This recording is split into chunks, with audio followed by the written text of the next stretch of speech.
For the sequence of events in hemostasis, una, vessel injury, so ma-activate ang primary hemostasis.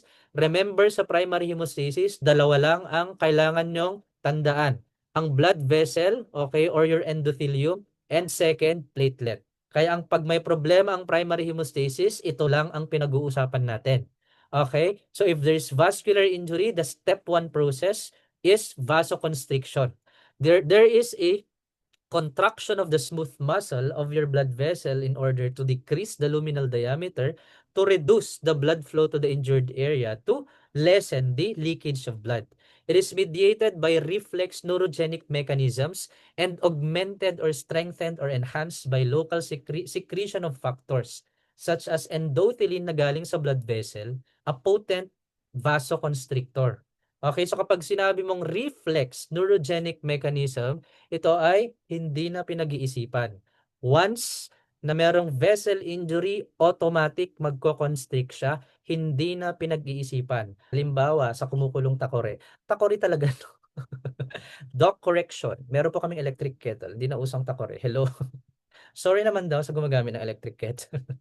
Doc correction. Hindi po electric kettle. Hindi namin kailangan yan. Meron po kaming water dispenser na meron ng hot function. Please, refrain from saying takore. Baka hindi nyo na alam takore. Okay, halimbawa, you pour it in a pot. Okay, or in a teapot or in a glass. Tapos bigla kang nag-sip. Okay. Uy, ang sarap kasi ng tsaa or di naman kaya kape. Tapos nag-sip ka, super init. O, anong ginagawa mo kapag nagbigla kang nag-sip? 'Di ba nilalayo mo yung sarili mong ganyan? Hindi yung, ay, mainit.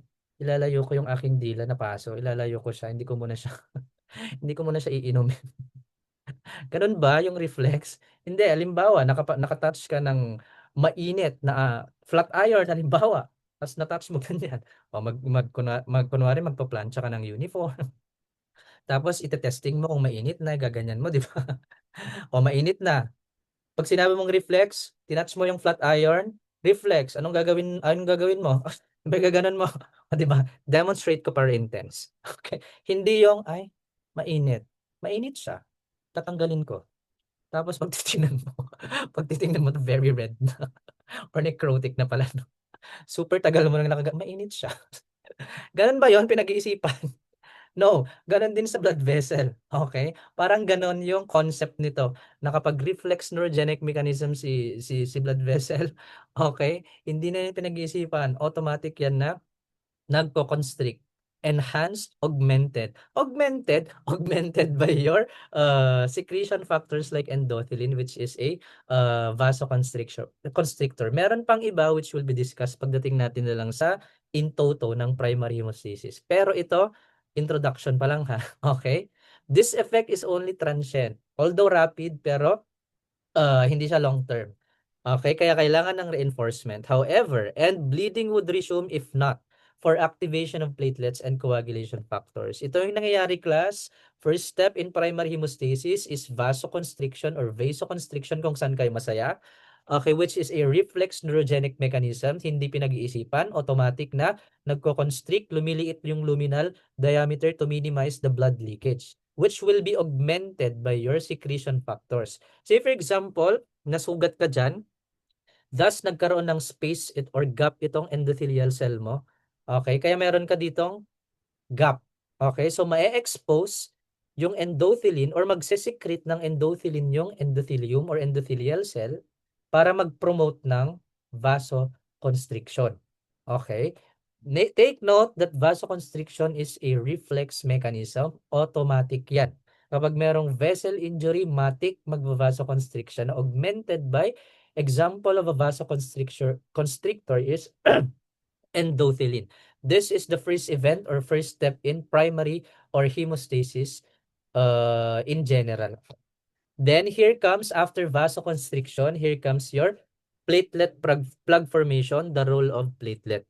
So there's basically disruption of the endothelium exposing the subendothelial. Ito yung sinasabi ko kanina sa inyo, class, VWF or von Willebrand factor, as well as collagen, which promote adherence and activation.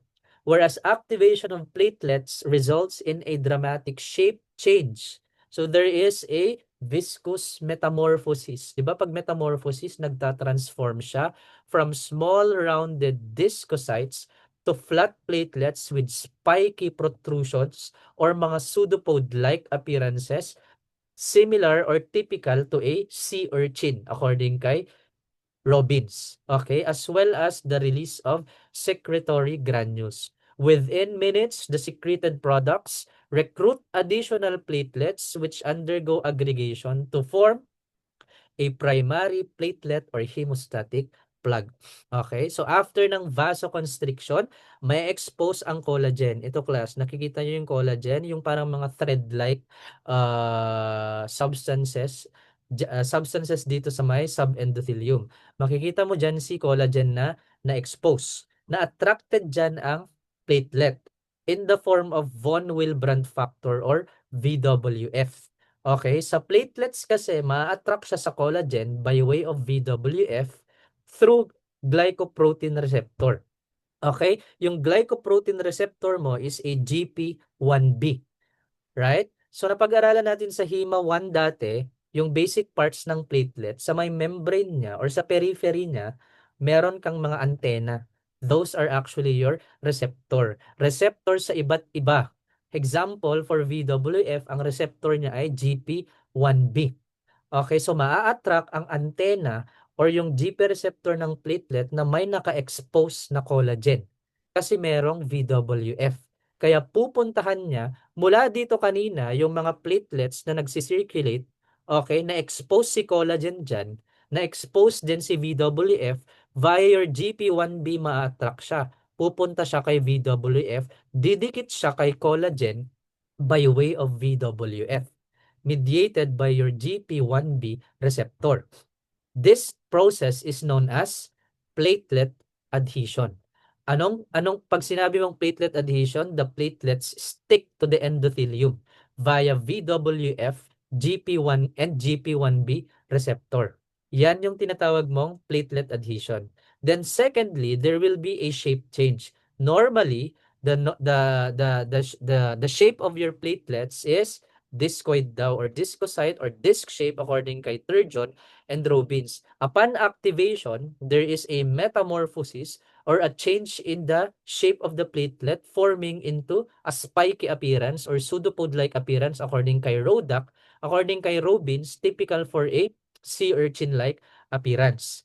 And then after that, magre-release siya ng granules. There are two types of granules ng platelet, alpha and dense granules. Examples of these secretions, you have your ADP or adenosine diphosphate and TXA2 or thromboxane A2.